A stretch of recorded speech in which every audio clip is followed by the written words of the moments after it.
Soekarno anaknya siapa? Ingkang Sinopati 10 masih Trah Panembahan Senopati. Pak Harto jenengan wajah kayak begitu percaya itu anak ululu dari desa pelosok namanya Kemusuk? Enggak. Kalau Pak Harto anak desa, Butin nggak akan mau Putri Mangkunegaran sih. Iya kan? Nah, Pak Harto anaknya siapa? Banyak versi. Salah satunya menyebut yang jelas beliau Trah Hamengkubuanan, keturunan Keraton Jogja. Jelas. Habibie ibunya Trah Hamengkubuwono III. Mega balik ke Soekarno. Lompat Gus Dur ya. SBY Trah HB3 juga. Kita bisa membayangkan, ini doanya apa? Karena kata Panembahan Senopati itu kata yang asing di Jawa. Sebagian sejarawan kemudian mengotak-atik, kayaknya Panembahan Senopati ini terjemah dari bahasa Arab. Gelar-gelar yang dipakai oleh Sultan Turki Utsmani itu Sultan Ghazi, Sultan sekaligus Panglima Perang. Kalau di Jawa ke Sultan Ghazi itu judulnya Panembahan Senopati. Itu Sultan Ghazi. Dan nanti kita akan menemukan pada tahun 1640 Kangjeng Sultan Agung itu waktu itu belum bergelar Sultan. Jadi menurut Haji de Graaf semua sebelum Sultan Agung di Jawa itu nggak ada yang bergelar Sultan. Sultan pertama di Jawa itu Sultan Agung. Sultan-sultan sebelum Sultan Agung itu gelarnya Anumerta, diberikan sesudah masa Sultan Agung. Karena Sultan Agung pun pakai gelar Sultan cuma 5 tahun, Pak. Sebelumnya namanya Panembahan Agung Hanyokrokusumo, kemudian beliau menggunakan gelar Susuhunan Agung Hanyokrokusumo, baru tahun 1641 beliau menggunakan gelar Sultan Abdullah Muhammad Maulana Mataram Jawi Adi Prabu Agung Hanyokrokusumo Senopati ing Aloko Panembahan Saidin Panotogomo Khalifatullah. Apal itu baru tahun 1641 dipakai. Kenapa? Karena tahun 1640 beliau mengirim utusan untuk mendapatkan gelar resmi kesultanan dari Daulah Turki Utsmaniyah di Turki. Waktu itu zamannya Sultan Murad keempat, tetapi beliau diberi gelar, diwakilkan kepada Syarif Mekah Zaid bin Muhsin al-Hashimi yang ketika itu berada di kota suci Makkah. Utusannya kembali pulang ke Mataram, itu dibawain kain kiswah Ka'bah. Kain kiswah Ka'bah ini begitu sampai di Mataram, kemudian diberi kaligrafi Ya Allah dan kalimat tauhid La ilaha illallah Muhammadur Rasulullah dalam bentuk pedang Dzulfiqar. Ini masih sampai sekarang ada hadiah kain kiswah Ka'bah pada Sultan Agung itu, disimpan di Keraton Yogyakarta, namanya bendera pusaka Kanjeng Kiai Tunggul Wulung, karena warnanya hitam. Beliau juga dibeli sobekan kain satir penutup makam Rasulullah, warnanya putih, sekarang sudah agak kekuning-kuningan. Inilah yang kemudian di Keraton Yogyakarta menjadi pusaka, namanya Kanjeng Kiai Pareanom. Ini hadiah dari Sultan Turki Utsmani via Syarif Mekah untuk Sultan Agung. Kemudian beliau juga diberi air zam-zam 1 gentong. Air zam-zamnya ini dibawa ke Mataram, gitu ya, 1 gentong ini. Gentongnya dipasang di makam Sultan Agung di Imogiri, namanya Enceh Kiai Mendung. Disebut di situ ditulis Enceh Kiai Mendung dari Sultan Ngerum. Sultan Ngerum itu siapa? Sultan Turki Utsmani. Kenapa disebut Sultan Ngerum di Jawa? Karena gelar resmi Sultan Turki Utsmani sejak khalifah pertamanya, siapa khalifah Turki Utsmani yang pertama? Salim. Khalifah Turki Utsmani yang pertama siapa namanya? Salim. Cucunya Muhammad Al-Fatih. Karena pada masa Muhammad Al-Fatih, Khalifah Abbasiyah masih ada di Kairo, memerintah di dalam penguasaan sultan-sultan Mamluk. Baru pada masa Sultan Salim I dari Turki Utsmani, kekhalifahan itu diambil alih. Lalu bergelarlah sultannya Turki Utsmani itu dengan nama, gitu ya, Khatimul Haramain wa Malikul Bahrain wa Haqanul Bahrain. Sultan Ghazi, nah namanya siapa? Misalnya Murad Rabi, Murad keempat, Khalifatullah wa dhilluhu fil ardi, serem banget gelarnya. Kaisar Irumi. Nah, dalam bahasa Arab disebut Kaisar Irumi, Kaisar Romawi.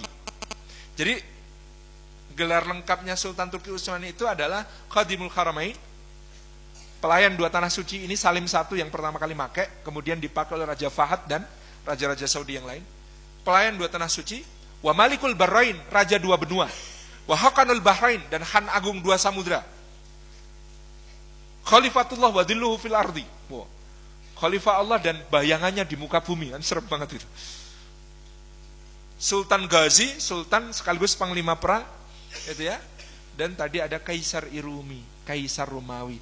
Maka orang Jawa nyingkatnya, manggilnya Sultan Ngerum. Jadi Sultan Turki itu disebut sebagai Sultan Ngerum. Nanti coba kalau ziarah ke Imogiri di makam Sultan Agung, itu pasti ada enceh Kiai Mendung dari Sultan Ngerum. Itu dulu isinya air zam-zam, hadiah untuk Sultan Agung. Kemudian ada tarbus. Tarbus itu topinya prajurit Turki. Itu diberikan kepada Sultan Agung, dan oleh Sultan Agung dipakai sebagai mahkota, yang kemudian mahkota ini adalah mahkota kesatrian. Jadi kalau Raja Mataram berparade berpakaian kesatria, maka dia memakai kuluk. Kuluknya ini adalah tarbus dari Turki. Bentuknya seperti apa? Lekuk di dalam, kemudian kayak apa ya?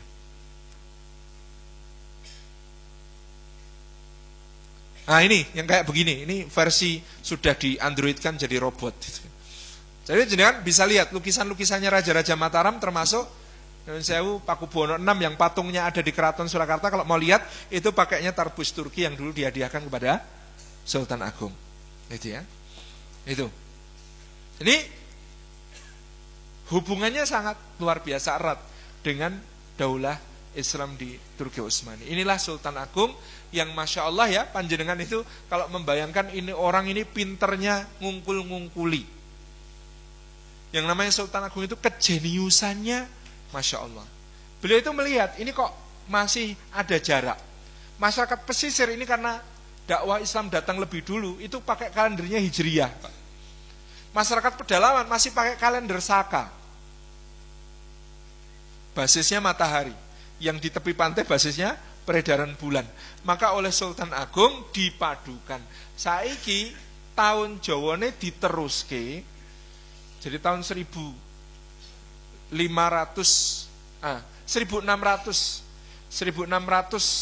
Jawa Saka pada waktu itu tahunnya diteruskan, tetapi sistemnya diubah dari semula solar kalender menjadi lunar kalender. Jadi Hijriyah versi Jawa tahunnya neruske tahun Jawa. Maka sekarang baru tahun 1953 tahun Jawa itu adalah tahun Jawa Sultan Agungan. Bagaimana kemudian diubah kalender itu menjadi kalender Jawa Sultan Agungan. Pranoto Mongso disusun karena dulu orang itu berdasarkan kalender matahari bisa mengenali musim. Sejak pakai kalender Hijriyah kan mengenali musim jadi susah. Maka kemudian disusun yang namanya Pranoto Mongso. Dan coba lihat kalender Sultan Agungan itu menarik, karena Profesor Thomas Jamaluddin dari 8 pernah mengusulkan, mbok kita itu daripada ribut terus setiap tahun ikut kalender Sultan Agungan saja. Kenapa?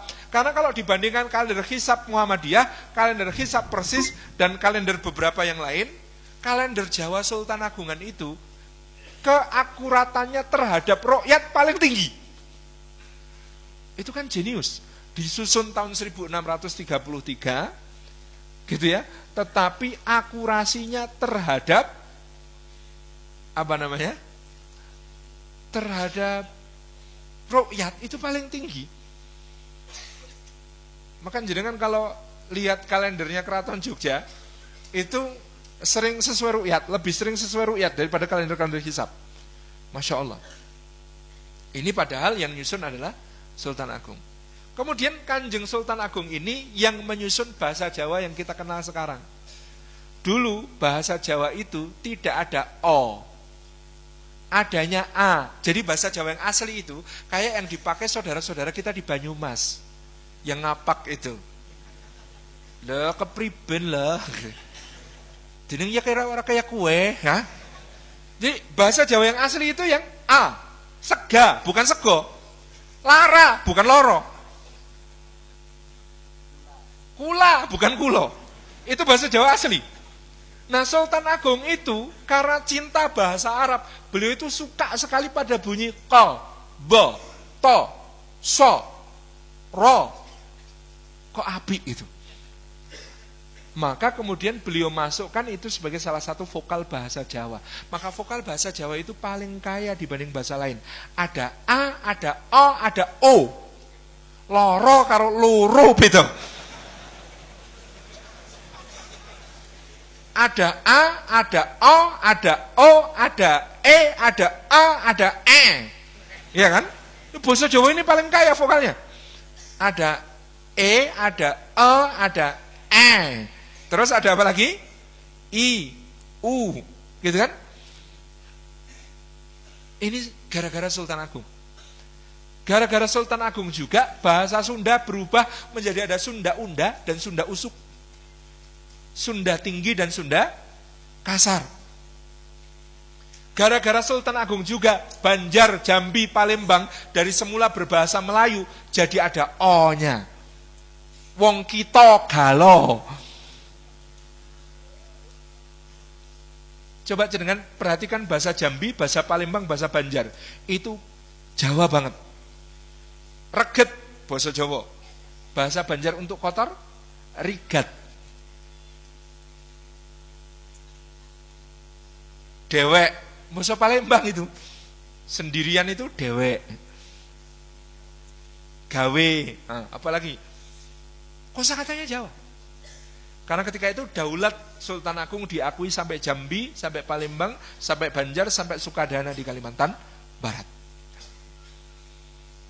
Nih, gara-gara suka bahasa Arab, cinta bahasa Arab, ngerubah bahasa sendiri.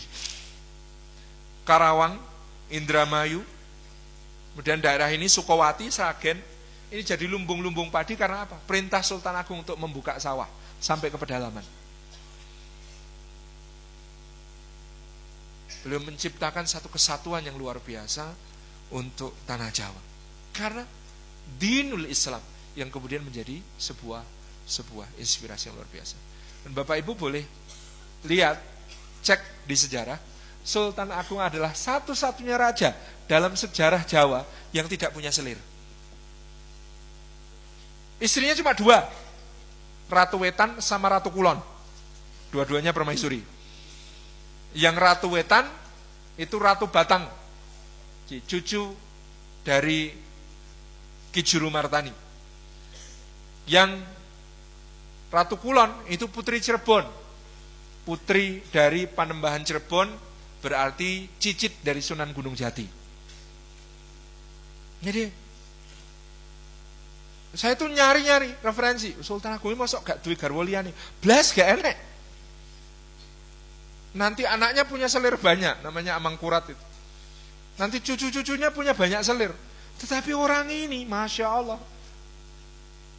kok bojone ming loro gitu kan. Ditiru ya angel gitu kan. Rojol ya gitu kan. Ini kan Raja Agung Binator yang kemudian berkuasa begitu besar di seluruh tanah Jawa kecuali Banten dan Batavia. Kekuasaannya sampai ke Madura, sampai ke Banjar, sampai ke Sukadana, sampai ke Jambi, sampai ke Palembang. Masya Allah. Jadi kebesaran Sultan Agung ini, seorang muslim yang soleh, yang taat, yang tercatat di dalam sejarah. Saya akan loncat gitu kan. Karena pasca Sultan Agung, Mataram ini mengalami masa yang agak memalukan diceritakan. Kita loncat, meskipun sebenarnya begini, ada praduga Amangkurat itu tidak sejahat yang kini diceritakan. Karena cerita-cerita tentang Amangkurat, putra Sultan Agung itu, sampai kepada kita, itu dari sumber-sumber Belanda, mayoritas. Belanda tentu saja berkepentingan memburuk-burukkan dinasti Mataram, karena Sultan Agung pernah menyengsarakan mereka. Dalam 2 kali penyerbuan ke Batavia 1628 dan 1629 bisa dibayangkan kayak apa sengsaranya VOC oleh Sultan Agung. Maka ketika ada berbagai macam hal buruk tentang Mataram pasca Sultan Agung, pada masa Amangkurat I, Amangkurat II, Amangkurat III. Ini patut juga kita menduga ada konspirasi dari para sejarawan Belanda untuk memburuk-burukkan Mataram pada masa itu. Tapi baiklah, ada cerita begini, tahun 1742 Gubernur Jenderal Adrian Falkner di Batavia, Gubernur Jenderal Belanda itu membatasi jumlah orang Cina di Batavia untuk tidak boleh lebih dari 50.000. Padahal saat itu populasi Cina di Batavia 120.000 orang. Kok akeh? Biyen jebule. Itu karena pada masa itu Cina dijajah oleh orang Manchuria yang namanya dinasti Qing. Sehingga orang-orang Han Cina itu banyak yang lari ke selatan. Ada orang Han, ada orang He, ada orang salah satu keturunan orang He namanya Xiao Chen Kuo. Nama terkenalnya Felix Xiao.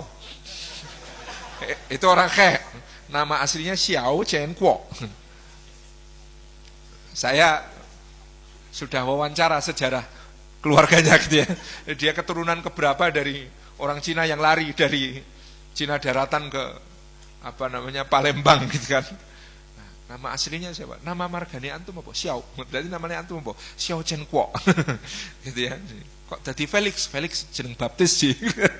Jadi kalau Felix nama baptisnya dulu ketika menjadi seorang Katolik gitu kan. Tapi beliau ini tidak boleh disebut mu'alaf loh ya. Ini kita sering salah kaprah. Semua orang yang baru masuk Islam disebut mu'alaf. Ya enggak boleh gitu Pak. Mu'alaf itu bukan pemuliaan. Kalau periksa Quran, orang yang mu'allafah kulubnya itu, orang yang hatinya itu perlu dilulut-lulut, diyakinkan, dikasih-kasih pemberian, supaya makin mantap menerima Islam itu, berarti masuk Islamnya kan belum sepenuhnya. Masih ada keraguan, masih pikir-pikir, masih nimbang-nimbang, ada keterpaksaan. Jadi yang seperti itulah yang disebut mu'alaf. Kalau kayak beliau, begitu syahadat, sudah yakin 100% yakin pakai qaf. Itu nggak boleh disebut mu'alaf, Pak. Kok Stephen Indrawibowo nggak boleh disebut mu'alaf, meskipun punya mu'alaf center gitu ya. Saya bilang, kita salah kaprah, apa pokok disebut mu'alaf? Ya enggak. Sayyidina Umar bin Khattab ketika masuk Islam ya enggak jadi mu'alaf gitu kan. Langsung muslim gitu kan. Karena yakin 100%. Tetapi orang-orang seperti Sofwan bin Umayyah gitu ya, ketika itu Abu Sufyan bin Harb, itulah yang disebut mu'alaf ketika masuk Islam pada saat Fatu Makkah, karena dianggap belum yakin sepenuhnya. Maka dikasih onta, dikasih kambing, dikasih apa, biar kemudian yakin supaya menjadi muslim beneran kan gitu. Nah, itu yang disebut mu'alaf. Nah, jangan sembarangan nyebut orang mu'alaf, itu penghinaan loh ya. Umi Irena Handono itu bukan mu'alaf. Beliau ketika masuk Islam itu sudah dalam keadaan yakin pakai qaf. Nah, saya sering menghimbau teman-teman, jenengan itu mbok jangan nyebut diri mu'alaf, ya ndak toh. Muslim ya muslim, muslimah ya muslimah, jangan mu'alaf. Gitu ya. Ini pelurusan istilah. Karena kita ini terlanjur menyebut semua orang, oh beliau itu mu'alaf. Hawis ke 2002 mlebu Islam tekan seprene saya disebut mu'alaf. Ya mesake lho ya gitu kan. Ini ya, pelurusan sedikit tentang mu'alaf. Nah, tahun 1742 inilah kemudian Cina memberontak. Mereka kemudian membunuh orang-orang Belanda maupun orang-orang pribumi di Batavia, kemudian bergerak ke timur melalui daerah yang disebut sebagai jalur Pantura sekarang. Di kota-kota di pantai utara mereka membunuhi penduduk-penduduk sipil dan melakukan pemberontakan yang luar biasa sampai kemudian tiba di Semarang, Pak. Di Semarang mereka ketemu seorang pangeran terbuang, namanya Raden Mas Garendi. Raden Mas Garendi ini kemudian mengikat persaudaraan dengan orang-orang Cina ini, kemudian mereka dinyatakan, kalian wahai orang-orang Cina akan menjadi warga negara istimewa di Mataram kalau kalian mendukung aku menjadi raja. Maka Raden Mas Garendi ini diangkat sebagai rajanya orang-orang Cina Mataram. Nah, nama beliau dikenal sebagai Sunan Kuning. Di Semarang ada daerah namanya Sunan Kuning ya. Meskipun itu daerah kesannya gimana gitu kan. Tapi itu sejarahnya adalah tempat pengangkatan Raden Mas Garendi menjadi raja oleh orang-orang Cina. Nah, orang-orang Cina ini menyerbu ke selatan, kemana? Ke Kartosuro. Di Kartosuro saat itu rajanya adalah Sri Susunan Pakubuwono II. Ketika Kartasura diserbu, bedah Kartasura ini. Nah, adiknya Pakubuwono II namanya Pangeran Mangkubumi menyelamatkan kakaknya ini, dibawa lari ke Ponorogo. Di mana? Di Tegalsari. Diikutkan Kiai Kasan Besari Sepuh di Tegalsari. Jadi rajanya ini karena keratonnya dirusak orang-orang Cina, dia dimasukkan pesantren sama adiknya. Nah, adiknya dulu santri. Jadi Pangeran Mangkubumi itu ibunya namanya Mas Ayu Tejawati. Wallahu alam sebagian sumber menyebut Mas Ayu Tejawati. Ibunda Pangeran Mangkubumi ini berdarah Arab, marganya Basyaiban. Mas Ayu Tejawati ini marganya Basyaiban. Kemudian menjadi istri dari Amangkurat IV, mempunyai putra namanya Pangeran Mangkubumi. Pangeran Mangkubumi ini menyelamatkan kakaknya, bawa ke Tegalsari, kemudian dia bersama keponakannya namanya Raden Mas Said yang nanti akan menjadi Pangeran Sambernyawa alias Mangkunegoro I di Surakarta. Ini kemudian memerangi orang-orang Cina yang ada di Keraton Kartasura dan Raden Mas Garendi ini sampai kemudian dibantu Belanda, bahkan kemudian mereka berhasil dikalahkan. Lalu karena keraton sudah rusak, Pangeran Mangkubumi berinisiatif, ini kita harus bikin keraton baru. Keraton ini sudah nggak berkah, sudah dibedah sama orang Cina, ini tidak berkah. Maka beliau survei, ketemulah desa Solo, duduk Solo, Pak. Solo, desa Solo itu ada di tepi Bengawan Semanggi. Jadi nama sungai ini aslinya Bengawan Semanggi, karena ada banyak pohon semanggi di tepiannya, maka disebut sebagai Bengawan Semanggi. Jadi Semanggi itu nama pohon, Bengawan Semanggi. Ini baru disebut Bengawan Solo, bukan Solo ya. Pak Gesang yo kleru kayak lagu gitu. Bengawan Solo sesudah kemudian keraton dipindahkan ke desa Solo di tepi Bengawan Semanggi. Disitulah dibangun keraton, maka arsitek keraton Surakarta itu adalah raja pertama Yogyakarta. Ketika masih menjadi pangeran, adik Sunan Pakubuwono II namanya Pangeran Mangkubumi. Beliau lurah pangeran. Jadi pangeran yang memimpin para pangeran. Dewan pangeran itu pemimpinnya Pangeran Mangkubumi. Beliau yang mendirikan keraton Surakarta. Setelah keraton jadi, kakaknya dijemput ke Ponorogo untuk menempati keraton baru. Kakaknya senang sekali atas segala pengorbanan adiknya, maka dia berkata, "Dek, ngeresake apa? Mboten Kang Mas, mboten sah." "Ndak, Dimas ngeresake apa?" "Ndak." Akhirnya justru Pakubuwono II sendiri yang kemudian ngendika, "Dek, tak paringi Sukawati ya, Dek." Sukawati itu antara Sragen sampai Ngawi bagian utara. Daerah apa itu, Pak? Daerah tersubur di Jawa saat itu. Itu daerah sejak dulu lumbung padi, raksasanya itu di situ. Sukawati namanya. Jadi dari Sragen sampai Ngawi Utara. Jadi kan lihat kalau lewat Sragen sampai Ngawi Utara, sawah kabeh itu. Itu yang akan diberikan kepada Pangeran Mangkubumi. Tak paringi Sukawati ya, Dek. Ngomongnya tahun 1743. Sampai 3 tahun kemudian tahun 1746 itu enggak diberikan gara-gara apa? Ada seorang patih namanya Pringgoloyo. Patih Pringgoloyo ini dengki sekali sama Pangeran Mangkubumi. Ini yang kemudian semua keputusannya Pakubuwono II atas usul Pringgoloyo didukung Belanda cancel. Jadi enggak diberi-berikan yang namanya tanah Sukawati. Maka pada suatu hari Gubernur Jenderal Baron Willem van Imhoff datang ke Keraton Surakarta, audiensi dengan raja. Pangeran Mangkubumi ada di bawah. Patih duduk di kursinya pada saat itu, dan luar biasanya pada saat itu Pangeran Mangkubumi dibully oleh Patih Pringgoloyo dan Gubernur Jenderal van Imhoff, dijelek-jelekan sampai habis-habisan. Beliau sepanjang pertemuan itu cuma nunduk, wajahnya merah menahan malu, tapi senyum. Luar biasa dihinakan. Pada malam itu, maka kemudian tengah malam dia ndodok pintu kamar kakaknya. Pakubuwono II, Raja Surakarta. Lalu dia cium tangan kakaknya. "Apa, Pak? Pamit." "Arep nanti Dimas, mau kemana, Dek?" Kata Pangeran Mangkubumi, "Saya tidak punya pilihan selain melawan, Kang Mas. Saya mohon doa restu." Ternyata dipengestoni sama kakaknya, mau perang melawan Belanda. Maka pusaka-pusaka Kesultanan Mataram itu diberikan oleh Pakubuwono II kepada adiknya Pangeran Mangkubumi untuk dibawa serta dalam perjuangan. Malam itu Pangeran Mangkubumi keluar dari keraton pada tahun 1746, diikuti 2/3 pangeran yang lain. Diikuti 2/3 Bupati Nayoko dan lebih dari separuh adipati yang membentang wilayah Mataram pada saat itu dari Banyuwangi sampai Banyumas, Pak. Itu semuanya memihak beliau. Lebih dari separuh memihak Pangeran Mangkubumi. Perang berlangsung 9 tahun dari 1746 sampai 1755. Yang mendampingi Pangeran Mangkubumi seorang istri namanya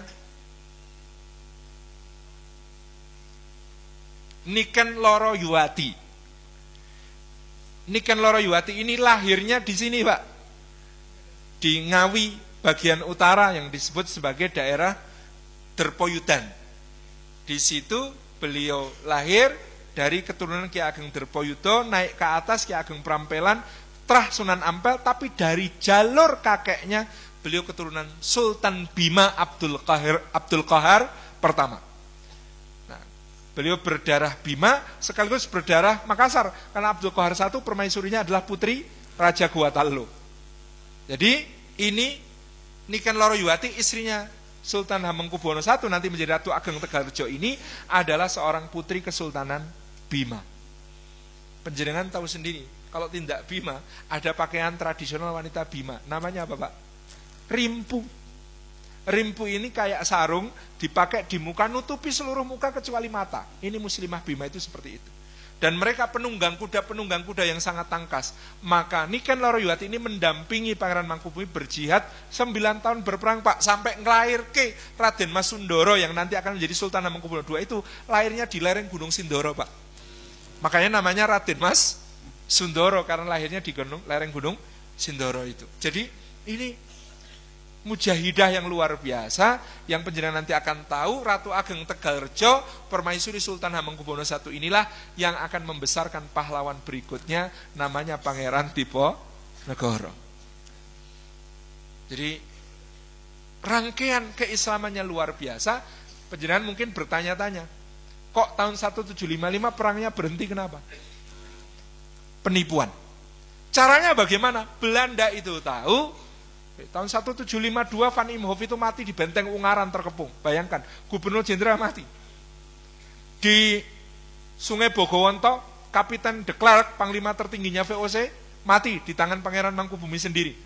Karena waktu itu dia membunuh beberapa kerabat Pangeran Mangkubumi. Pangeran Mangkubumi memutuskan menyamar, namanya Prawirorono, nama penyamarannya itu. Apa yang membuat orang tahu kalau ini Pangeran Mangkubumi meskipun beliau pakai cadar? Karena kalau megang tombak Pangeran Mangkubumi itu khas, yang dipegang bukan gagangnya, tapi mata tombaknya. Lucu kan? Jadi beliau itu kalau berperang yang dipegang bukan tombaknya, mata tombaknya. Maka beliau ini dikatakan ketika itu, cara membunuh Klerk itu, ini tombak, pegang bagian matanya, diungkitkan ke arus sungai gitu ya. Itu kemudian beliau loncat ke atas kudanya, Kapiten Klerk ini, kemudian ditusukkan ke leher. Plus gitu. Jadi pada mulanya kalau catatan Peter Carey, orang Belanda itu paling takut sama orang Jawa yang pakai tombak, Pak. Kenapa? Tombak Jawa itu dulu panjangnya, landaiannya itu 3 meter sampai 4 meter. Itu gunanya bagaimana? Pasukan Jawa Mataraman itu paling ditakuti pasukan tombaknya. Jadi kalau pegang tombak, itu musuhnya perwira-perwira yang pakai kuda. Gimana caranya? Gebuk, suduk. Jadi kalau ketemu orang berkuda itu, ini tombak panjang, bagian depan dipakai untuk gebuk kudanya. Blek gitu, sampai kuda ini kaget, dia kemudian jingkat. Karena kudanya begini. Nah, kudanya ketika jenggirat begini, maka kemudian yang nunggang, ini kan akan mengendalikan begini. Narik kekang. Apa yang terjadi pada saat itu? Dadanya terbuka. Nah, posisi dada terbuka ini harus masuk ke jurus berikutnya. Bles. Nah, jadi blek. Plus ternyata ketika itu Kapiten de Klerk ini pakai zirah baja. Jadi ketika digebuk, disuduk, orang mempan. Maka itu tadi, pegang bagian ujungnya, srek, meloncat ke atas kuda, blak gitu. Jadi ini megang mata tombak, tapi ujungnya kan masih, itu yang ditikamkan ke sini, ke leher. Nah, tombaknya sampai sekarang masih menjadi pusaka Keraton Yogyakarta, namanya Kanjeng Kiai Klerek. Karena dipakai untuk membunuh Kapitan Klerek gitu ya. Nah, tahun 1755 Belanda itu sudah kehabisan ongkos untuk perang. Iki piye carane? Pasukannya Pangeran Mangkubumi itu lebih dari 30.000 orang. Dan siap sewaktu-waktu menghancurkan Keraton Surakarta maupun menghancurkan kedudukan Belanda di Semarang. Ini gimana caranya menghentikan Mangkubumi? Ada orang, ya qadarullah orang Arab, tapi ini orang Arab yang mau dimanfaatkan Belanda. Ini orang Arabnya namanya Syarif Besar Syekh Ibrahim. Oleh Belanda dia didandani sebagai utusannya Sultan Turki Utsmani. Karena Belanda tahu ini Mangkubumi ini model-modelnya kayak Sultan Agung. Seneng yang bau-bau Turki gitu. Maka Syarif Besar Syekh Ibrahim diminta menemui diminta menemui Pangeran Mangkubumi menawarkan perdamaian. Rakyat sudah sangat menderita, mohon berdamai. Kalau mau menghentikan perang, imbalannya diangkat sebagai sultan yang diakui oleh Daulah Turki Utsmaniyah. Mau apa tidak? Loh, kalau jadi sultan wilayah saya mana? Mataram akan dibagi dua. Menjadi separuh untuk keponakannya Pakubuwono III, putra Pakubuwono II, separuh untuk beliau. Nah, maka kemudian dibagi Mataram. Jenengan kalau lihat peta pembagiannya itu guyu, lembagi itu licik tenan Belanda itu. Dicemplong-cemplong biar bingungi wilayahnya itu. Banyumas hampir semuanya milik Surakarta, kecuali Banjarnegara itu milik Yogyakarta. Ke utara sampai Batang gitu ya, dan Pekalongan itu milik Yogyakarta. Ke timur, Kedu dan Bagelen itu diperintah bersama oleh Surakarta dan Yogyakarta. Diperintah bersama itu yang mumet mana itu. Kedu dan Bagelen, jadi Kebumen, Wonosobo, Temanggung, Magelang, Purworejo itu diperintah bersama. Kemudian Tlatah Mataram itu untuk Mangkubumi, yang disebut Tlatah Mataram itu provinsi DIY sekarang. Kemudian Tlatah Pajang itu Karesidenan Surakarta sekarang, itu untuk Pakubuwono III. Ke timur gitu ya, yang namanya Pacitan itu ikut Jogja. Ngawi ikut Jogja. Jogorogo, Ngawi Selatan ikut Solo. Magetan ikut Jogja, Madiun ikut Jogja, Ponorogo ikut Solo. Mumet itu. Tulungagung ikut Jogja, Trenggalek ikut Solo. Kertosono ikut Jogja, Kediri ikut Solo. Sampai Ngantang Malang ikut Jogja. Jombang itu ikut Solo, Mojokerto ikut Jogja. Ke utara nanti kemudian ke Lamongan itu ya. Lamongan itu ikut Jogja, Tuban ikut Solo. Nanti kemudian ke baratnya Jeporo gitu ya. Demak, Kudus itu ikut Jogja. Tapi ke selatan ke Bojonegoro, Blora ikut Solo. Pokoknya mumet gitu begini. Nah, ini luar biasa pada saat itu, tetapi Mangkubumi karena tadi mengira ini benar-benar utusan Sultan Turki Utsmani, beliau terima, siap. Ya wes. Karena sejak Sultan Agung nggak ada lagi Raja Mataram bergelar sultan, lainnya susuhunan semua. Nah, dengan kembalinya utusan Sultan Turki Utsmani ini diharapkan ini kembali jadi kesultanan gitu. Jadi sebuah kesultanan Islam. Maka kemudian beliau mendirikan keraton baru di Garjitawati, daerah yang disebut sebagai Yogyakarta sekarang, dan keratonnya mencerminkan apa yang kemudian disebut sebagai visi Islam. Orang Jawa itu semua bagian hidupnya Islam, makanannya Islam, pakaiannya Islam, sampai bangunan-bangunannya Islam. Ini sebagai penutup saya ceritakan sisi dari Babat yang menceritakan tentang betapa Islaminya Jawa. Penjenengan tahu tidak Sultan Agung Remene Daropo? Beliau itu dikenalkan nasi Arab oleh orang Arab, langsung jatuh cinta lalu bikin versi Jawanya. Maka nasi Arab versi Jawa disebut sebagai sego wudu. Wudu. Nah, wudu ini pengucapan orang Jawa menjadi wuduk. Sego wuduk itu nasi yang dimasak dengan santan dan diberi rasa gurih sebagaimana nasi Arab pada umumnya berasa gurih. Neng Jawa anane santen, pakainya santen untuk ngaruh, bukan pakai minyak-minyakan seperti yang di Arab. Nasi wudu. Nah, nasinya wudu, lauknya apa? Lauknya ingkung. Ingkung menika menapa? Eling nyekungkung. Ingat untuk sholat karena penjenengan preksani ayam ingkung itu posisinya kayak orang sedang sujud. Lauknya mengingatkan untuk sholat, untuk sujud, dan nyekungkung itu juga artinya mati, dzikrul maut. Pelengkapnya namanya sambal gepleng, dari kedelai ditumbuk, campur cabai, campur uyah, campur bawang. Namanya sambal gepleng. Gepleng itu sergep, geleng-geleng. La ilaha illallah, la ilaha illallah. Nasinya ngeling ke toharoh, lauknya ngeling ke untuk sholat, gitu ya.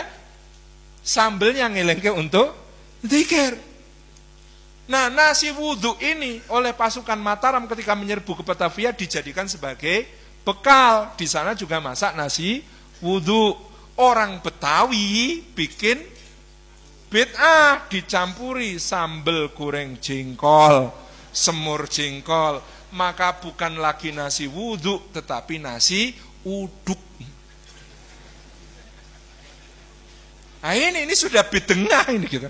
Aslinya ini daharan karmannya Sultan Agung, sego wudhu, lawuhe ingkung, pakainya sambel gitu. Sambel gepleng. Itu baru makanan. Pakaiannya orang Arab, Muslim yang baik itu pakai sorban. Orang Jawa juga pakai sorban. Sultan Agung itu pakai sorban. Lama-kelamaan beliau merasa sorban ini nganggo suwen nih. Apiye carane mencepet le nganggo, maka diplepet, dijadikan sebagai yang siap pakai. Namanya blangkon. Penjenengan kalau pesen blangkon, tapi blangkon Jogja ya, karena kalau Solo nanti pembahasannya beda lagi, itu bid'ah pasca kolonialisasi gitu ya. Nah, blangkon yang Soya, yang Mataraman itu kan yang Jogja. Nah, yang Jogja itu kalau yang benar, jenengan harus ngitung, plepetannya harus 17. Ini plepetannya ke atas ini, 1, 2, 3, 4, 5, 6, 7, 8, 9, 10, 11, 12, 13, 14, 15, 17. Karena blangkon yang benar itu ada 3 versi ya. Kalau blangkon Jogja, Senopaten, Mangkubumen, Kaping Wolon. Jadi ada 3 jenis blangkon di Jogja. Satu Senopaten yang kemudian buntut belakangnya diplepet di sini. Mangkubumen adalah yang dipakai Mangkubumi ketika berjihad, maka pakai koncer panjang. Kaping Wolon itu karena beliau orangnya modis, pakai kupu tarung, ini jeprek ini. Makanya. Nah itu semuanya ini 17 Pak. Kalau enggak 17 berarti blangkonnya enggak soe. Mesti le tuku nang emperan Malioboro gitu. Ini 17. Jadi 17 ini, apa itu 17? Jumlah rakaat sehari semalam. Jumlah rakaat sholat sehari semalam. Kemarin saya pesan untuk Gus Hanif Iskarima, kok sing gawe mesti dudu biasa niki. Nggih, niku sing biasane segera niki didaweke. Ha kok meng 11. Kleru iki. Kok meng 11? Oh, kedahe pinten? Oh, ora ngerti to. Kudune 17. Anjuk nek 11 niki njuk kepiye ora rakaat salat itu? Nggih berarti niku blangkone musafir. Wah, kacau iki. Salatnya dikosor. Jadi memang 11 rakaat. Jadi yang saya 17 gitu ya. Makanya beliau menggunakan apa yang disebut sebagai ageman rasukan takwa. Pakaian takwa itu rumusnya apa? 1 takwa itu. Nih, nyuwun sewu. Yang di sebelah sini dipasang di belakang namanya apa? Keris. Keris itu bahasanya Jawanya apa? Duwung atau curigo. Kenapa disebut duwung atau curigo? Artinya waspada dan hati-hati. Karena itu makna takwa. Sayyidina Umar tanya sama Sayyidina Ubay bin Ka'ab, Ubay, takwa itu apa? Loh, Amirul Mukminin pernah nggak lewat satu tempat banyak durinya, banyak onaknya, banyak jebakannya, sahayanya remang-remang? Pernah. Apa yang Amirul Mukminin lakukan saat itu? Aku hati-hati. Nah, itu takwa. Jadi takwa itu makna pertamanya hati-hati. Simbolnya keris, duwung, curigo. Itu pakaian takwa. Dikira pakaian dukun. Dudu, ini pakaian takwa aslinya. Aslinya pakai shot. Asli. Ini pakaian takwa. Di bawah pakai apa? Bebet. Kenapa disebut bebet? Karena untuk membebat perut, dan bawah perut ini harus ada yang dibebeti. Nek enggak liar. Ya kan? Maka harus diberi bebet. Di mana makna takwa ini? Wa amma man khafa maqama rabbih wa nahan nafsa 'anil hawa fa innal jannata hiyal ma'wa. Surah An-Nazi'at ayat 40 41. Dan orang yang takut kepada keagungan Allah, mencegah diri dari hawa nafsunya, maka surgalah tempat tinggalnya. Jadi bebet itu membebat syahwat. Supaya kenceng dikasih apa? Stagen. Stagen ini disabui. Nama sabuknya kamus timang. Kenapa kok kamus timang? Karena mengikat takwa itu dengan ilmu. Ilmu apa yang pertama-tama dikenal oleh anak Adam? Ilmu bahasa. Wa 'allama Adamal asma'a kullaha. Isim-isim kosakata. Maka disebut kamus. Kenapa pengaitnya namanya timang? Karena utlubul ilma minal mahdi ilal lahdi. Carilah ilmu dari timangan sampai ke liang lahat. Ini pakaian takwa, Pak. Nah, kerisnya diselipkan di situ kan. Atasnya pakai baju namanya sorjan. Sorjan itu sirojan muniro. Jadilah pelita yang bercahaya, menjadi teladan bagi orang lain siang maupun malam. Sorjan. Anak Solo beskap. Beskap itu bahasa Belanda, beschaft. Karena memang lucunya begini. Jadi ketika pembagian negara Surakarta Yogyakarta, itu Pangeran Mangkubumi itu agak pokil orangnya. Usil dikit gitu. Jadi dia tahu ponakannya ini, Pakubono III, ini agak seneng yang gebiar-gebiar. Maka beliau mendesain pakaian gebiar, keris yang gebiar, gitu ya, batik yang gebiar, pakai prodo, dihias emas, macam-macam gitu ya. Terus dia bawa. Nak Mas Susuhunan suka yang mana?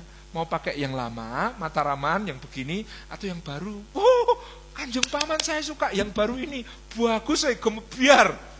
Nah akhirnya kemudian yang baru bikinannya Pangeran Mangkubumi ini dipakai oleh Pakubono III. Sementara Pangeran Mangkubumi ditanya, lo nanti paman pakai apa? Saya tak neruskan yang lama saja.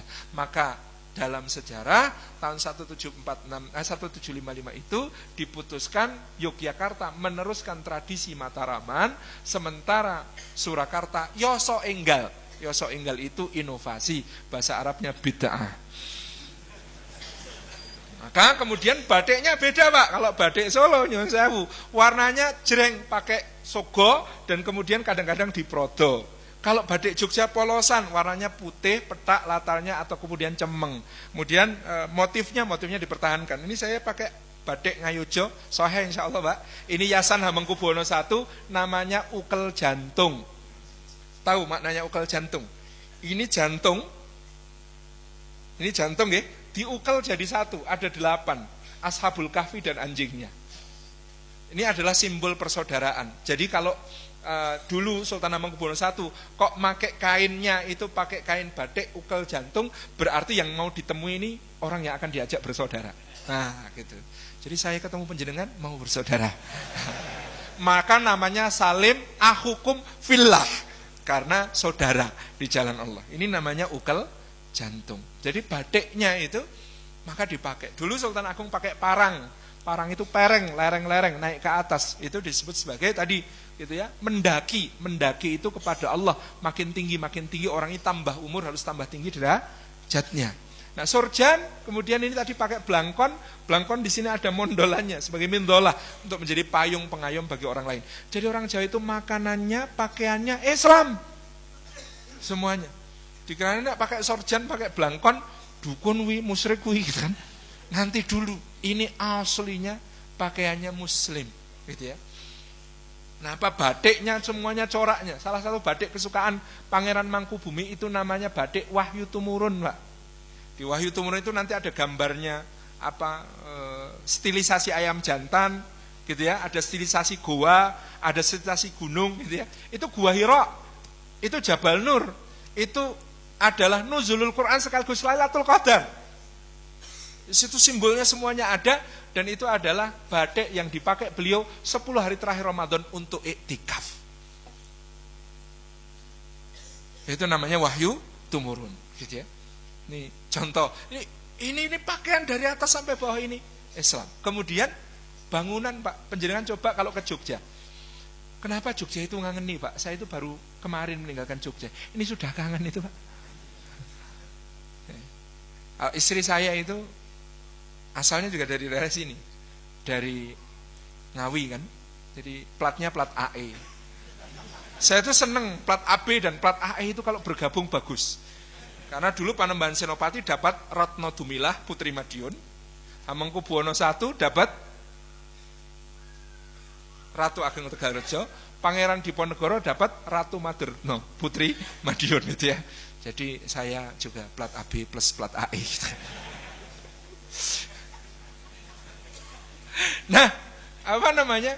Ini kalau penjenengan dari Panggung Krapyak, di Solo juga ada Panggung Krapyak ya. Ada kandang menjangan juga ya. Tapi di barat letaknya. Kalau di Jogja itu satu garis lurus. Di selatan namanya Panggung Krapyak, itu bentuknya bentuk rahim, Pak. Karena di situ rahim. Simbol nanti ada konsepsi. Di Panggung Krapyak itu bawahnya itu raja itu naik ke atas untuk manah. Sementara bawahnya itu ada kandang menjangan, nanti menjangannya dilepas, lari, dipanah dari atas.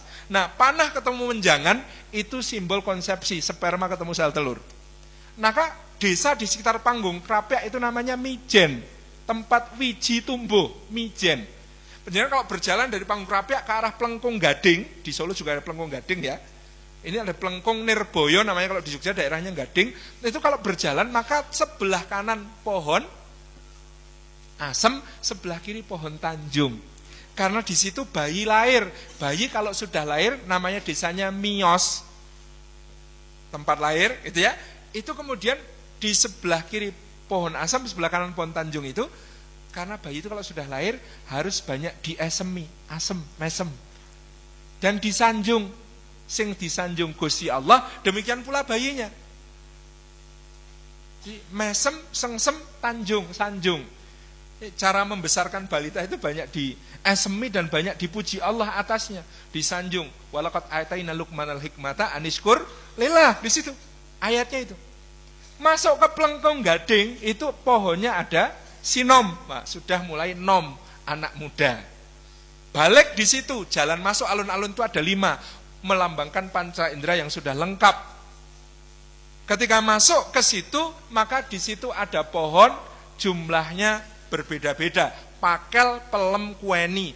Pakelnya 61, pelemnya 63, kueninya 64. Apa itu? 61 umur Kanjeng Nabi Masehi, 63 umur Kanjeng Nabi Hijriah, 64 umur Kanjeng Nabi hitungan tahun Jawa. Pakel itu akil. Jadi kalau sudah balik, nggak harus balik tok, tetapi harus sampai tahap akil, pakel. Pelem artinya gelem, mau melaksanakan syariat karena sudah mumayyiz dan sudah mukallaf. Kueni artinya wani, berani bertanggung jawab karena sudah penuh menjadi orang dewasa. Pakel, pelem, kueni. Akil, gelem, wani. Nanti ke ujung utara alun-alun selatan Jogja ada pohon cempora dan pohon soko. Cempora itu bunganya merah, gitu ya, merona karena itu lambang haid pertama. Pohon soko itu bentuk bunganya kayak sel sperma karena itu lambang mimpi basah. Wes dewasa di situ. Cempora dan soko. Masuk keraton itu semua jenis tumbuhannya dipilih untuk ada makna. Semua bangunannya dipilih bentuk-bentuknya untuk ada makna. Semua ukir-ukirannya dipilih penjenengan semua. Kalau keraton Jogja semua ukirannya sama. Atas Allah, bawah Muhammad, distilin. Allah, Muhammad, Allah, Muhammad. Semua tiang. Semua soko guru di keraton. Semuanya Allah, Muhammad. Penjenengan ke utara, nanti sampai alun-alun utara. Masuk setelah alun-alun utara. Nih, alun-alun ini tempatnya rakyat. Masjid tempatnya ulama, umat. Keraton tempatnya raja, sebelah sana pasar. Maka pasar itu harus jauh dari keraton. Berbahaya, ada raja sekongkol sama saudagar. Maka Solo ini pelanggaran. Pasar Klawarnya nemplek keraton. Nggak boleh sebenarnya. Karena dulu saudagar kalau mau kong kali kong sama raja, itu harus lewat alun-alun. Diawasi rakyat, ayo mau kemana? diawasi para ulama dari masjid itu. Nah, kemudian ke arah utara itu jalan namanya Margo Mulyo. Kenapa Margo Mulyo? Jalan kemuliaan. Jalan kemuliaan banyak ujiannya. Ujian apa? Di situ digambarkan ada rumah residen Belanda, sekarang jadi Istana Presiden Republik Indonesia. Sejak dulu lambang penjajahan itu. Gedung Agung itu ya, itu rumah residen Belanda. Sebelah kanan Benteng Vredenburg. Jadi ujiannya itu minal khauf, rasa takut kepada Belanda ini, walju sebelah utaranya pasar gitu ya. Sampai ini namanya Margo Mulyo, jalan kemuliaan. Setelah Margo Mulyo maka harus menjadi Mulyo Boro. Mulyo kemuliaan, Boro itu memakai modal, harus ada pengorbanan. Mulyo Boro. Mulyo Boro juga dibaca malih oboro. Malih itu berubah, oboro itu berarti obor, berubahlah menjadi obor. Malih oboro jadilah kun sirojan. Itu jalan namanya Malioboro, dikira merek rokok. Tuh malih oboro gitu kan. Nah, dari malih oboro ke depan ada jalan namanya Margo Utomo. Dibatasi Tetek itu ya kalau di Jogja, itu seberangnya namanya jalan Margo Utomo. Kenapa disebut Margo Utomo? Itu usia 40 hatta idza balagha asyuddahu wa balagha arba'ina sana, sampai ketika dia sampai dewasa umur 40 dia berdoa gitu kan. Doanya kan sudah 3 arah ya. Untuk dirinya sendiri, untuk orang tuanya, untuk anak cucunya. Wa aslih li fi dzurriyyati inni tubtu ilaika. Gitu kan? Itu Margo Utomo. Margo Utomo ujungnya di mana? Alif mutakallim wahid. Sebuah tugu dulu bentuknya golong gilik, Pak. Tugu Jogja yang sekarang ini bid'ah. Tahun 1860 ketika Jogja kena gempa, tugunya rubuh diganti yang seperti itu bangunannya londo.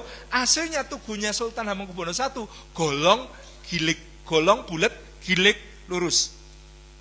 Tingginya 2 kali lipat tugu yang sekarang. Karena waktu itu tugu harus bisa dilihat dari dampar Kencono di Bangsal Manguntur Tangkil di Pagelaran. Jadi kalau Sultan bertahta, itu kalau melihat ke utara, matanya tepat memandang tugu. Dzikrul maut dan dzikrul tauhid. Itu alif mutakalim wahid, la ilaha illallah, yang harus terucap ketika nanti mati. Jadi dari mana-mananya, makanannya, pakaiannya, bangunannya, Islam. Penjenengan kalau masuk Masjid Gede Kauman, itu lebih cetha lagi. Masuk masjid, itu pagar masjid gede, pasti ukirannya waluh. Kenapa waluh, Pak?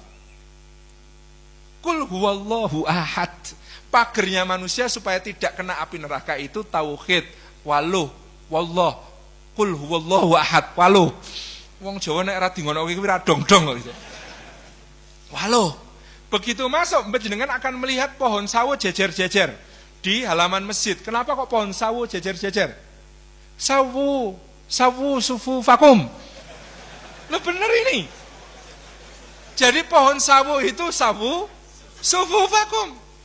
Ini tempat untuk meluruskan shaf.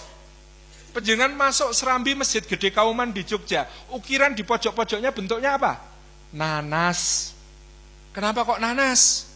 Karena masjid ini tempat berlindungnya manusia dari semua bahaya.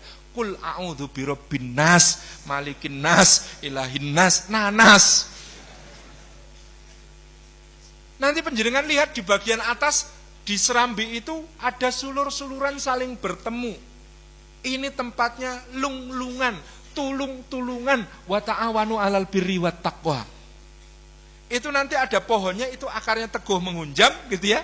Kemudian itu batangnya kokoh, menjulang ke langit, ada buahnya. Buahnya buah sawo kecik. Sawo kecik, sarwo becik. Karena itu perumpamaan kalimat iman. Asluha sabitun wa far'uha fis sama' tu'ti kulaha-kulahinim bi'idni rabbiha. Sawo kecik. Ada tempat untuk para mu'alim, para pengulu mengajar agama. Maka ukiran di belakangnya, makanya penjenengan perhatikan di Masjid Gede Kauman, bentuknya buah salak. Kenapa buah salak? Karena man salaka torikon yaltamisu fihi ilman sahlallahu lahu bihi torikon ilal jannah. Tuh, ini tenanan gitu kan.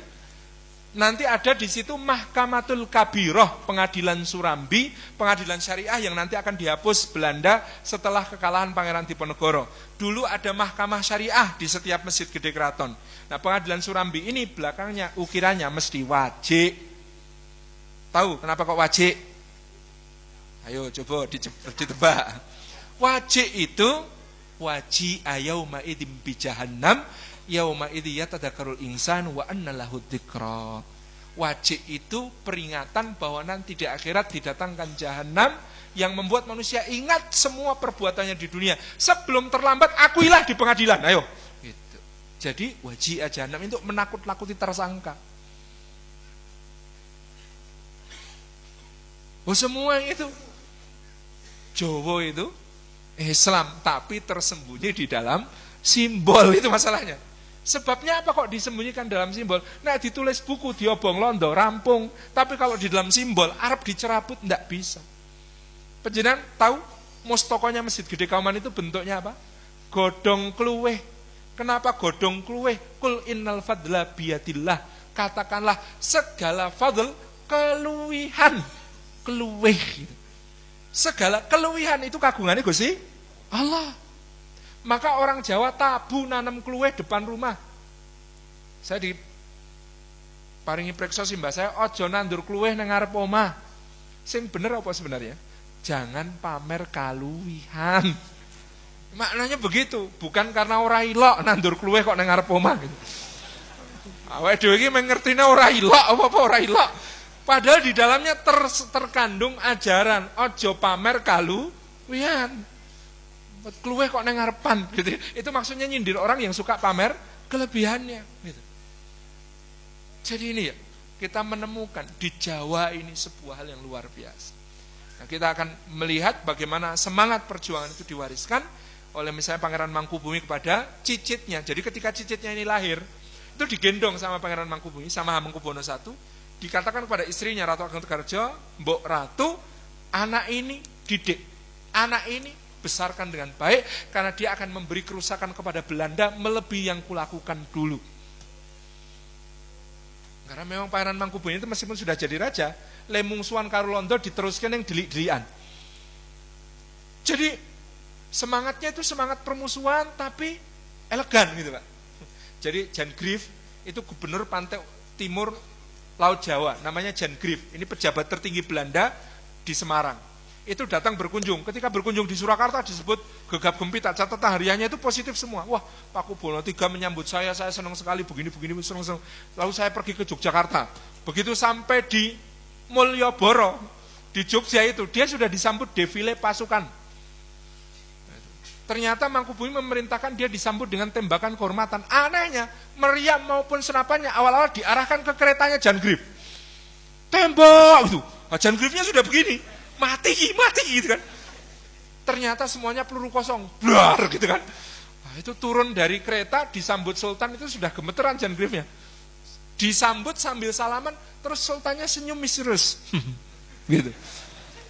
Jamuan makan Pak, itu diceritakan di catatan harian Jan Grief. Jamuan makan, itu kan sebelum makan, kalau pejabat zaman itu karena saling curiga, itu dicicipi dulu. Nah, bagian nyicipi hidangnya Jan Grief itu pakai drama Pak. Makan hidangan Jan Grief itu gitu. Terus enggak apa-apa gitu. Ayo lemangan wis ora enak sih kayak gitu kan. Terus ditontonkan rampogan macan, pertandingan antara macan melawan kerbau. Nah, pertama-tama itu macannya menang, kerbonya terdesak mundur, tapi kerbonya ini sabar. Lama-lama macannya ini lelah, nah, sama kerbau disurung, ditanduk, kemudian kalah macannya. Tambahi lagi macannya keluarkan lagi tetap kalah. Akhirnya tetap kalah meskipun lama karena nunggu kebun ini panas ini lama gitu. Nah, terus wah hebat ya, kerbau keren gitu kata Jan Grief. Kata Sultan Hamengkubuwono I itu berbisik, ya londo itu kan lambangnya singo kayak macan itu loh. Orang Jawa itu kayak kebo. Itu memberi isyarat kami kalah dulu tapi nanti pasti menang gitu. Sabar aja kami ini gitu. Habis itu diajak main ke Taman Sari Pak.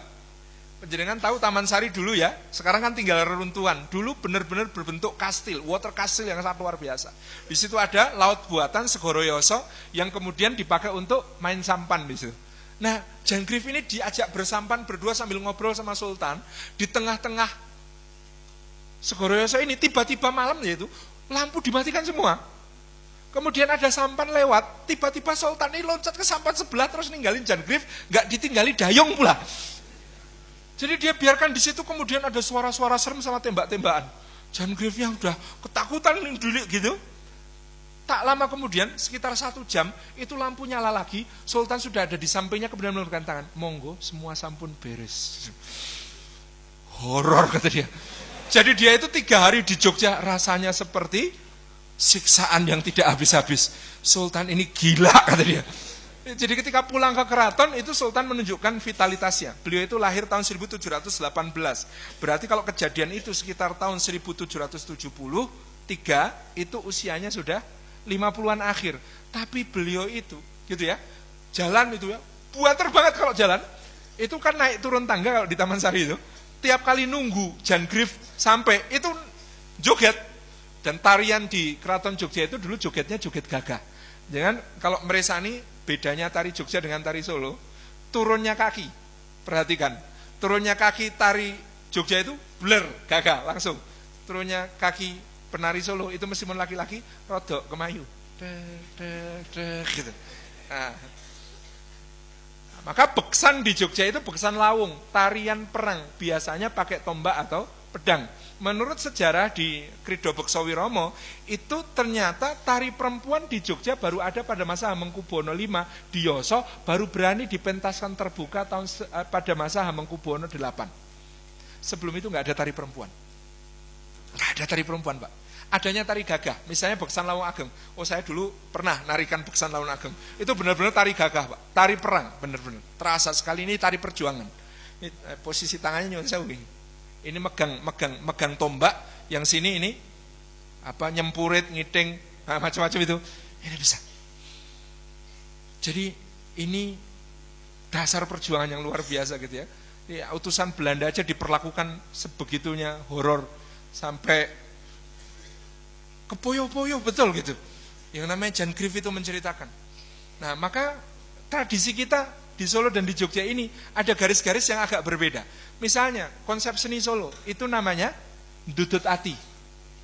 Panjenengan kalau melihat seni tradisinya Solo, busana, kerisnya itu pasti gebyar. Karena konsepnya ndudut ati, menarik hati. Bikin takjub, gebyar. Itu konsep seni di Solo. Di Jogja konsep seninya namanya ngayang batin. Kayaknya sederhana. Begitu direnungkan,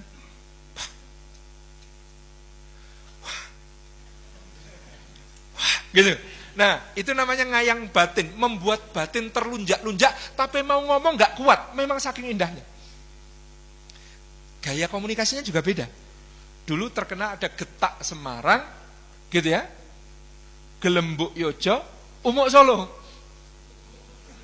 Loh kenapa? Karena memang begini, karena di Solo ini banyak londo bermukim, wong Solo itu untuk menjaga marwahnya orang Jawa harus umuk. Nang ngarepe londo aja masuk ora umuk, gitu kan? Harus umuk. Sementara di Jogja, karena kemudian londo itu jarang-jarang teko, nek teko digelembuk lah ngono gitu. Maka beda, nyuwun sewu, kalau priayi Solo ditanya, "Kemarin kok enggak hadir, Pak?" "Oh iya, kemarin itu Mercy saya itu banyak bocor, baru saya datangkan dari Jerman belum datang Loh kok enggak pakai BMW-nya itu kehalangan Mercy, Dek enggak bisa keluar." Lah, enggak pakai motor mawon, Mas. Harley saya itu dipakai pembantu saya ke bandara. Nganter ibu saya mau ke Singapura. Lah nek mobil macet toh atau Dek gitu. Loh kok enggak ngubungi toh, Mas? Apple iPhone X saya itu kemarin itu saya taruh di sofa lah, istri saya itu belanja Zara sama Louis Vuitton itu. Ambruk-ambrukan di ruang tamu itu belum sempat ngerapiin, lah HP saya itu ketelingsut gitu. Itu model saya ndoro-ndoro Surakarta itu saya temui masih model ngendikonya begitu gitu. Tapi coba ketemu Ndoro Yojo, sebaliknya. Wah, mobil saya itu ya cuma gerobak, Anak dipakai untuk jemput tamu agung selevel gubernur, ya ndak pantes oh. Kayak gitu ya, penjenengan kan pernah ngerasakan sendiri toh itu toh, wah nyendal-nyendal nggak karuan. Wah ndak enak saya kalau pakai gerobak itu. Nek jemput tamu kayak beliau itu ya pantesnya mobil nan dalem. Wah, luar biasa mobil nan dalem itu saya nyoba kemarin ngeleses itu. Wah, ditarik gitu. Cus. Nah, itu yang cocoknya yang kayak begitu. Tahu maksudnya? Nggonku aja dinggung, nganggo nggonmu wae. Iya tak? Itu jenengan nek preso, ndoro-ndoro Yogya itu cara komunikasi masih begitu. Ndoro Solo, ndoro Yogya beda cara komunikasinya. Kuliner Pak, beda kan? Kulinernya Solo namanya keplek ilat. Kulinernya Jogja itu namanya pawon anget. Kok beda? Beda. Karena Engkang Sinon Pakubono II itu mengembangkan hubungan peaceful coexistence ya, hidup berdampingan dengan Belanda tapi saling menjaga perdamaian, maka kuliner Solo itu seger, fresh, dinikmati pada saat itu enak dan adaptif terhadap barat. Selat Solo, bestek, gitu ya. Apa namanya? Timlo, terus apa namanya? Nasi liwet Solonya itu, terus apa lagi? Serabinya saja model Notosuman enak-enak anget toh. Serabinya Yogya itu enak-enak adem. Jangan preso, serabinya Jogja, serabi kocor yang pakai kuah itu. Iya, beda. Pokoknya beda konsep semuanya. Makanan Solo itu segar fresh dinikmati saat itu, ya kan? Nek diinget ora enak. Makanan Solo. Makanan Jogja konsepnya sebaliknya. Namanya pawon anget. Jadi di Jogja yang ditonjolkan itu duduk bareng, makan bareng di rumah. Ojo jajan. Berjuang aja jajan gitu kan. Jadi konsepnya itu memang berjuang melawan nek ora panganan ya semangan ora mangan kumpul wis gitu kan. Makanya disebut pawon anget, gara-gara pawon anget itu kan kesukaannya masing-masing kadang-kadang beda. Bapaknya suka lodeh, anaknya suka brongkos gitu ya. Ibunya suka gudeg, senengnya dewe-dewe. Maka masakan Jogja itu karena ben pokoknya lingguh bareng dingat-ngat bola-bali. Semakin dingat-ngat dianggap semakin enak. Coba perhatikan gudeg, Pak. Yang namanya gudeg itu kabeh enak-enak wis nget-ngetan. Gudeg kok agak dimasak pisan, ora enak. Sayur nangkanya, santen arehnya, ayam kanilnya, sambal goreng tempe dan kreceknya itu nek wis dinget ping 7 lagi enak. Oh iya. Brongkos juga begitu, lodeh juga begitu. Coba bayangkan. Pokoknya pengennya beda. Mangan wedhus sih senengnya beda. Beda kan kambingnya Solo dengan kambingnya Jogja. Orang Solo itu kambingnya ya kambing itu yang buntutnya jengat ya kan. Itu yang namanya kambing itu buntutnya jengat kan. Makanya satenya sate buntel gitu ya, dibikin tongseng kayak satenya kayak tambak segaran, kayak bubejo gitu itu tuh. Coba orang Jogja, gak begitu makanannya. Namanya satenya saja sate kelatak. Ora dibumboni kok piye. Karena memang fresh, pengen daging, rasa daging itu kayak apa. Dan wedhusnya wedhus putih, gibas. Jadi kalau di Solo itu wedhus, kalau di Jogja gibas. Tahu bedanya wedhus sama gibas? Kadang orang bilang wulune beda. Sijine ireng, sijine putih, ora kudu. Yang membedakan wedhus dengan gibas itu buntutnya. Buntutnya wedhus itu jengat, buntutnya gibas itu turun. Nah, yang enak dimakan di Jogja itu yang turun, yang di Solo yang ke atas gitu ya. Itu enggak ada hubungannya dengan efek samping. Adanya hubungannya dengan efek depan gitu.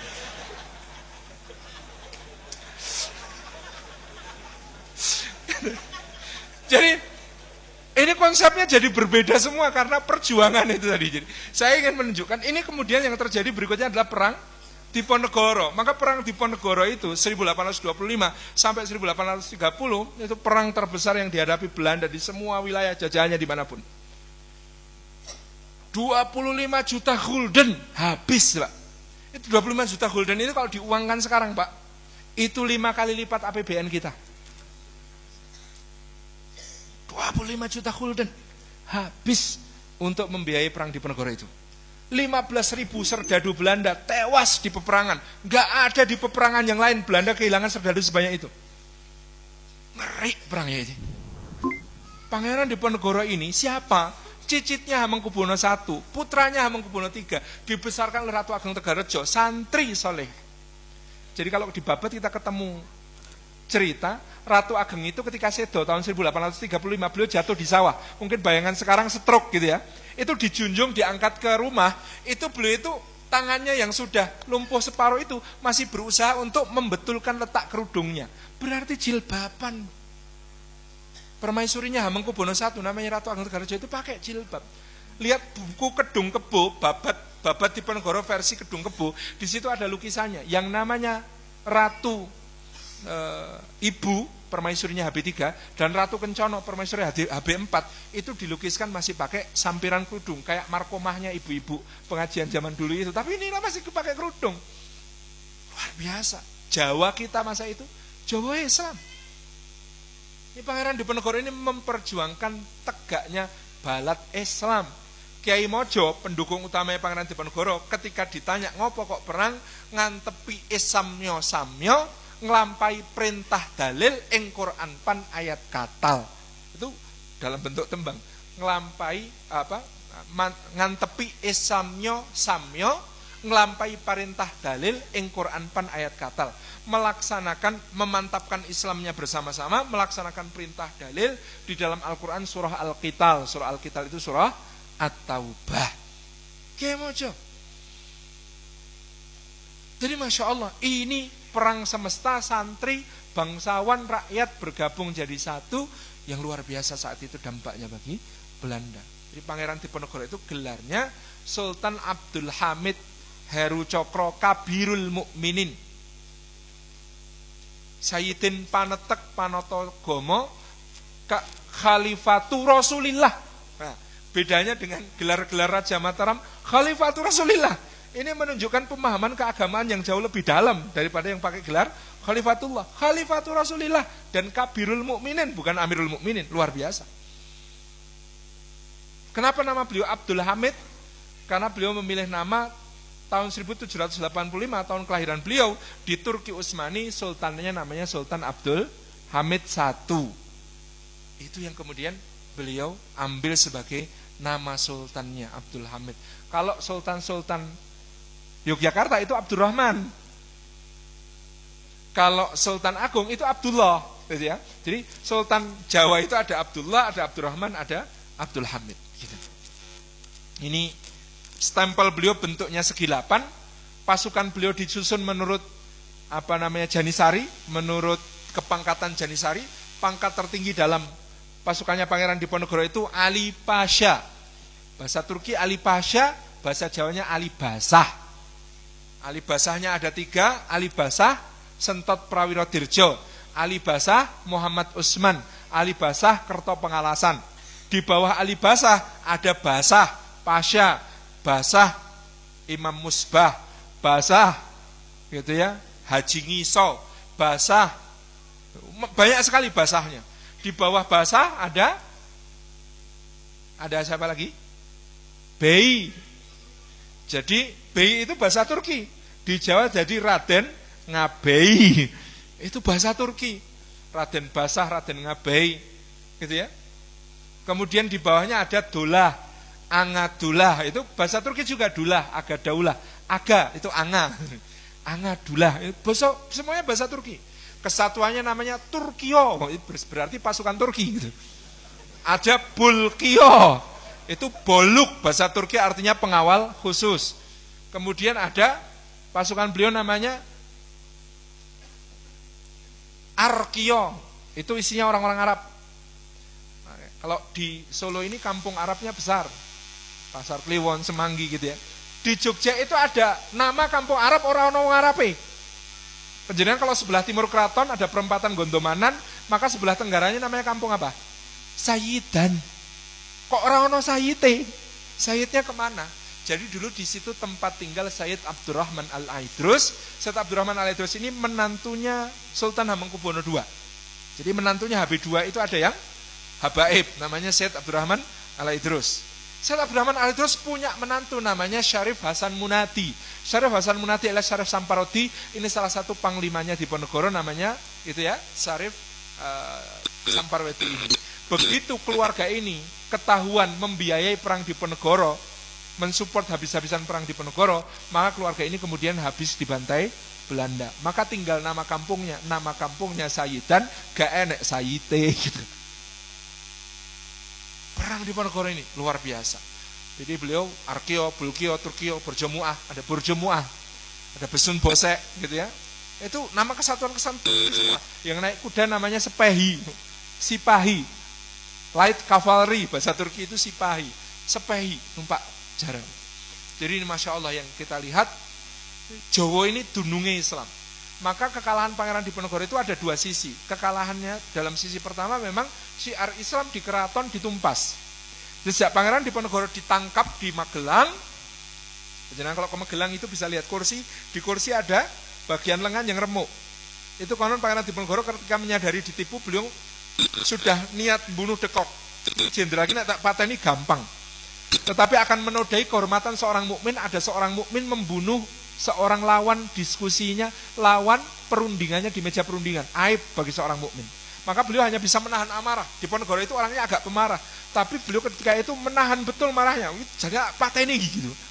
Tak pateni kena iki. Aib ini untuk seorang mukmin membunuh di meja perundingan. Maka beliau itu ngeremes kursinya. Jangan lihat ada lengan kursi sebelah kiri di rumah residen Kedu di Magelang itu, sekarang jadi museum itu lengan kursinya sebelah kiri remuk. Itu yang dulu diremes sama Pangeran Diponegoro. Saking marahnya itu. Nah sejak penangkapan Pangeran Diponegoro, maka syiar-syiar di keraton, mahkamah kabiroh dihapus gitu ya. Kemudian berbagai macam pesantren itu kurikulumnya kemudian semua yang ngajari tafsir, semua yang ngajari fikih, ngajari Quran, itu semuanya ditutup. Yang diperbolehkan hidup sejak tahun 1830 hanya pesantren yang ngajarkan dikir-dikir, torekotan. Yang lain harus habis. Pokoknya kok ngajari jihad, langsung digecak gitu ya. Kajian hadis baru hidup kembali tahun 1910 saat Hadratus Syekh Hasyim Asy'ari pulang dan kemudian ngajar Sahih Bukhari di Tebu Ireng. Sebelum itu nggak ada kajian hadis. Sebelum itu nggak ada kajian fikih yang kemudian mencukupi untuk orang Jawa. Padahal yang namanya keraton itu dulu sumber hukumnya Patakul Mungin, Patakul Wahab gitu ya. Fathul Mu'in, Fathul Wahab, kitab-kitab itu ya. Itu jelas disebut namanya Patakul Mungin, Patakul Wahab itu ya. Masya Allah. Jadi ada sesuatu yang dahsyat di keraton. Jadi saya dulu itu sampai meragukan teori orang pesisir. Orang pesisir itu Islamnya lebih baik daripada orang pedalaman. Nanti dulu, kalau lihat keraton zaman Pangeran Diponegoro, soleh-soleh. Hamengkubuwono IV itu serusak-rusaknya Hamengkubuwono IV itu bisa bahasa Arab ya. Dia punya guru bahasa Arab. Nanti dulu, apa iya keraton itu lebih rusak dari pesisir? Enggak, dulu ya.